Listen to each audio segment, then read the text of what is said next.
The train screeched into Hollow's End station with a metallic groan that rattled the bones of its passengers. Evelyn Harper sat alone, her reflection staring back at her from the grimy window, eyes hollow and lips pale. She hadn't been back to Hollow's End in 15 years, not since the incident everyone whispered about but no one dared name aloud. The town had a way of clinging to its tragedies. Every year that passed seemed to erode the paint on the houses, dim the streetlights, and hollow out the people who stayed behind. Evelyn hadn't wanted to return, but when her estranged mother died, alone, in the crumbling family home, the lawyer's letter had found her. "You are the sole heir to the Harper estate." Her estate, as if the house hadn't been a prison once, walls dripping with shadows, staircases creaking with secrets. As if it hadn't swallowed her brother whole. The memory rose before she could push it down. Michael's scream echoing through the hall that night, followed by silence so heavy it made the air impossible to breathe. He was never found. Only his favorite toy car remained, abandoned on the landing, wheels still warm to the touch. The train hissed. Evelyn tightened her grip on the suitcase in her lap and stepped onto the platform. Hollow's End had not changed. The streets were still lined with bare trees that reached like skeletal fingers into the sky. The houses sagged under the weight of years, their paint flaking, windows dark. People stared as she passed, their eyes sharp with recognition. "They remember you," a voice seemed to whisper inside her head. She quickened her pace. The Harper house loomed at the end of Blackthorn Lane. Its windows were shut like unblinking eyes, the front porch sagging as though the earth beneath it had given up. Evelyn froze at the gate.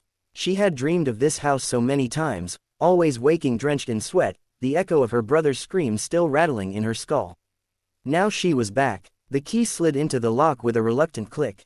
The door creaked open, releasing a stale breath that smelled of mold and dust, and something faintly metallic. Blood? No, she shook her head. Just the past playing tricks. Inside, everything was exactly as it had been. The wallpaper curled at the edges. The photographs on the wall showed frozen smiles, her parents' eyes lifeless even in memory. And there, on the shelf above the fireplace, sat Michael's toy car, its paint chipped, one wheel missing. Evelyn's throat tightened. She reached out to touch it, and the moment her fingers brushed the cold metal, she swore she heard it, faint, distant. A scream, not loud, not even clear. More like the echo of one, buried beneath layers of silence. She stumbled back, heart pounding. "It's just in your head," she whispered. "You're tired, that's all." But the house disagreed. She felt it in the way the floorboards seemed to hum beneath her feet, in the oppressive weight of the air pressing against her chest. The house was awake, and it remembered. That night, she lay in her old bedroom, staring at the ceiling where cracks ran like veins across the plaster. Sleep hovered just out of reach. At 2:13 a.m., the sound came again.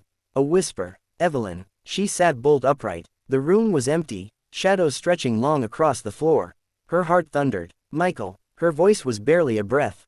Silence. Then, footsteps. Slow, deliberate, moving across the hall outside her door. She froze, her body rigid with terror. The sound stopped just outside her room. And then, nothing. The silence pressed in, heavy, suffocating. She forced herself to move, to slip out of bed and tiptoe to the door. Her hand shook as she turned the knob.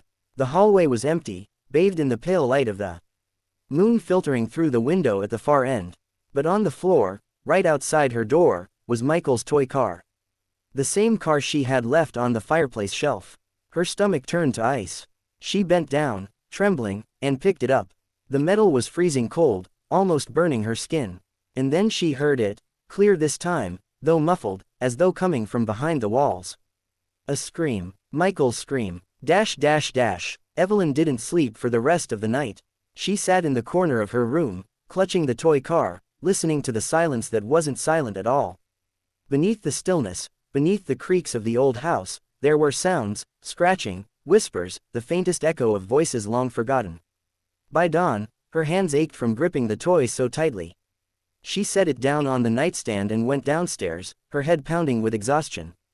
The kitchen was just as she remembered, the chipped table, the broken clock on the wall stuck at 2:13. Her mother had never fixed it, or maybe it had broken the night Michael disappeared. She poured herself a glass of water, her hands trembling, when she noticed something scratched into the wooden surface of the table. Letters carved deep, jagged and raw. "Help me." The glass slipped from her hand and shattered on the floor. The air thickened, the house groaning around her like it was alive. And then came the sound again, faint, distant, but unmistakable. A scream, muffled, as though from beneath the floorboards. Michael's scream.